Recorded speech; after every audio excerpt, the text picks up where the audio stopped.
Здравейте! Днес ще отговоря на 5 въпроса, които според мен са едни от най-важните. Защо добрите хора страдат? Каква е разликата между интуиция и страх? Може ли човек да бъде духовен и материално успешен? Как разбираш, че егото говори? Какво означава свободната воля? Нека започнем с въпрос номер 1. Защо добри хора страдат? Обществената призма за добро е много счупена. Често ни учат на определени неща в идването ни на този свят, което се превръща в обществената ни призма и начина, по който разбираме света. Така всъщност много хора нямат ясна представа за правилни думи, мисли и действия. Често хората продължават да живеят живота си в обществото по начина, по който са ги третирали в семейството им и тук-там приятелите им като деца. Какво имам предвид с всичко това? Понякога, когато направиш забележка на някого, може да не се почувства добре, но вследствие ще се прибере вкъщи, ще помисли върху себе си и най-вероятно може да се поправи. Добре, ами ако не му се скараш в този момент, променя съдбата му и тази на хората, с които ще се среща от тук нататък. Така ти поради обществената норма не си изпълнил автентичността си само и само заради обществена мярка. Защото би те направило лош. Но това е просто щупена призма, през която обществото поглежда доброто, но и не само това. Разберете, че когато не изпълнявате функцията на живота си, именно това, за което сте дошли, ще се разболеете, лоши неща ще ви се случват и прочее. Само и само, за да ви се помогне да се осъзнаете. Все пак, когато лежим болни на леглото, започваме да си мислим за абсолютно всичко, което сме могли да направим. Това отново е твоята автентичност, която не изпълняваш заради обществото. Така че самата болест, страданието и всичко, през което се преминава всъщност е най-доброто от цялата ситуация. Това означава грижа от Вселената, грижа от ангелите ти, от Господ. Защото желаят да разбереш. Човек в такава ситуация обаче често започва да се самосъжалява и изпада в ролята на жертва. Не всички хора разбират тези неща, докато тече земният им път, но веднага след като отидат горе, се разбира. Въпрос номер 2. Каква е разликата между интуиция и страх? Това всъщност е доста обширна тема. Интуицията на всеки един човек говори по различен начин. При някои хора е мисъл, при други чувств в сърдечната област, при трети усещане в тялото. Просто трябва да се научим да я разбираме. Често чувам хора да казват, че интуицията е много финно нещо, едвам доловимо. Още една глупост, която се разпространява. Следователно, хората започват да виждат целият този процес като нещо далечно. Ние хората имаме много повече сетива от повърхностните ни такива, като очи, слух, нос, допир и така нататък. Имаме вътрешни такива. Както вече казах, интуицията на всеки човек говори по различен начин. Ако започнеш да обръщаш внимание на характерният начин за теб, ще разбереш колко силна е тя всъщност. Доколкото за страха, това е една илюзия. Баща ми много обича да казва, всичко, което се прави за пръв път е страшно. И е точно така. Страха е илюзия от неразполагането с достатъчно информация. Следователно, отиди, виж, пробвай, ще разбереш, че няма нищо страшно. Ще ви дам пример с мен. Аз съм огнен елемент, чакрата, която отговаря за огъня, е тази на слънчевия сплит. Свързва се с силата на волята, но е блокирана от срама. Следователно аз бях много срамежлив като дете. До толкова, че не обичах да ходя на непознати и познати места. Просто не ми беше приятно. Свивах се, не се чувствах добре, то усещането беше толкова силно, че всъщност прерастваше в страх. Следователно беше самострах. Не съществува такава дума, разбира се. Така как се преборих с цялото това нещо? Просто се изправих пред страха, започнах да ходя където си искам, започнах да се показвам. Да, беше ме много страх, но нямаше смисъл да ме е страх. В моята глава беше вау, докато нямаше нищо подобно. Следователно, години по-късно е точно обратното. Просто не те интересува. И това от най-големият ти страх прераства в най-голямата ти сила. В момента мога да седя дори пред 200 човека и ако не ми се говори, просто да не говоря. Дори да ми задават въпроси, дори да съм отишъл на събитие, ако не ми се прави нещо, няма да го направя. Без да ме интересува какво ще си помислят хората, как изглеждам или каквото и да било. Затова просто се изправете пред страховете си. Преминаваме към въпрос номер 3. Може ли човек да бъде духовен и материално успешен? Още една счупена призма на обществото. Това е все едно някой да те пита, може ли да има земя на планетата Земя. Духовността и материалното са едно цяло. Не знам защо хората ги мислят за взаимно отблъскващи се. Духовността всъщност е наука, не са измишльотини. Духовността може да ти покаже каква е твоята енергийна структура, как цялостно взаимодействаш с обществото и цялата околна среда. Къде са твоите силни и слаби страни. Може да бъде от помощ за емоционално, физическо и ментално здраве. Това е цялата идея. Единствената причина повечето хора да смятат духовността за нещо отделно е неразбирането им на духовността. Това ги кара често да я мислят за нещо изключително абстрактно и мистично, докато реалността не е такава. Духовните хора всъщност са изследователи и учени. Често излезали обществените рамки на научните среди поради наложените им ограничения.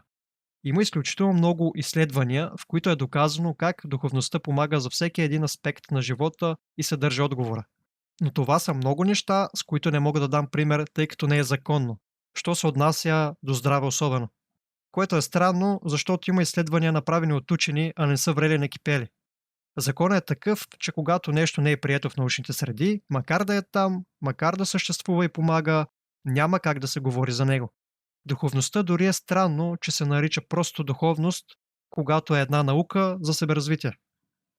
Все пак, научавайки се да следваш интуицията си, ти всъщност започваш да живееш в една по-добра среда, съединявайки те с другите си проявления и така достигайки благоприятен начин на живот, което всъщност е щастие, пари и всичко, което ви е най-сладко на душата. Има една приказка, която бях чул от Мастер Ко. Духовността и материалният свят са две страни на една и съща монета. Естествено, ти трябва да имаш пари, за да можеш да медитираш, нали? Тук той беше добавил, че често наричаме Земята майка и Господ баща. Да приемем, че е така.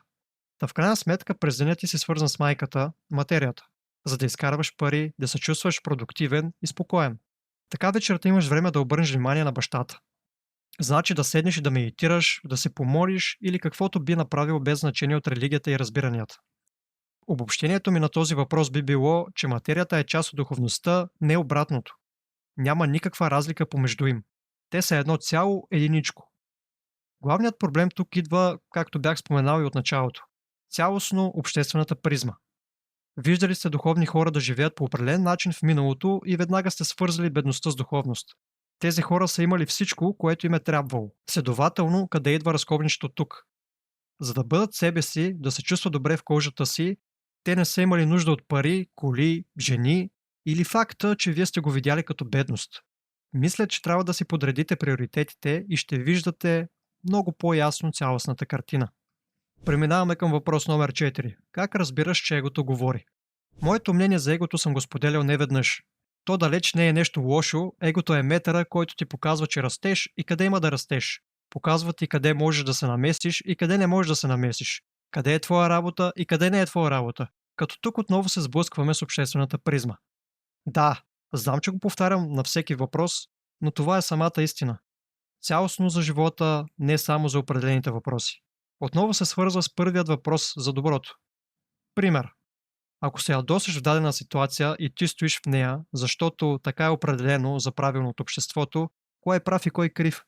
Замислял ли се, че в тази ситуация може да има много неща, като например тази ситуация ме ядосва, защото тези хора нямат общо с мен, следователно аз не съм на правилното място, по правилното време, затова се ядосвам.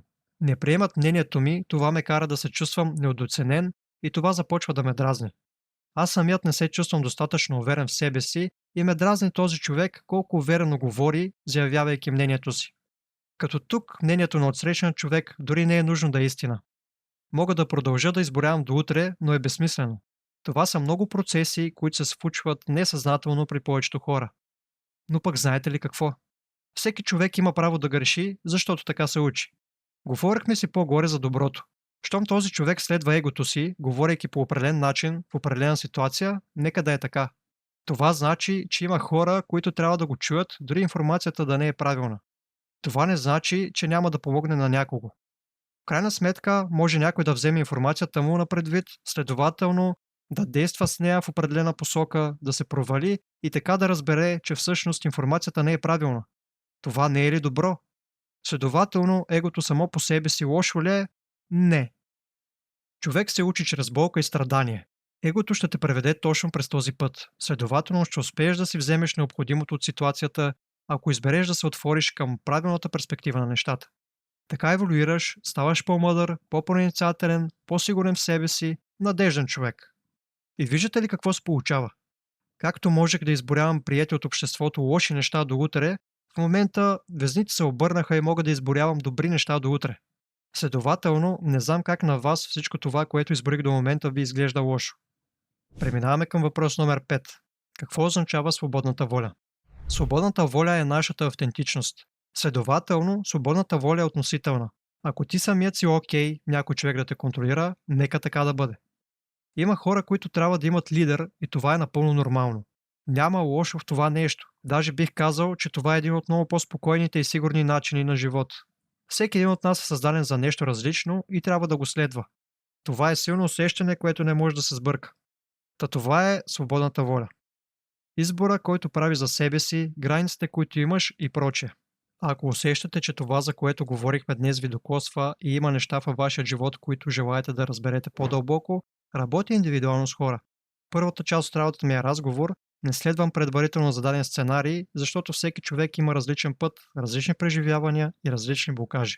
И слушам какво се случва в живота ви, анализирам ситуацията и заедно разглеждаме различните перспективи, които може би не сте виждали до момента.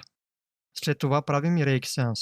Целта не е някой да ви даде готови отговори или да живее живота вместо вас. Целта е да ви помогна да видите по-ясно себе си, собствените си модели и посоката, в която желаете да вървите. Всеки човек има свой път.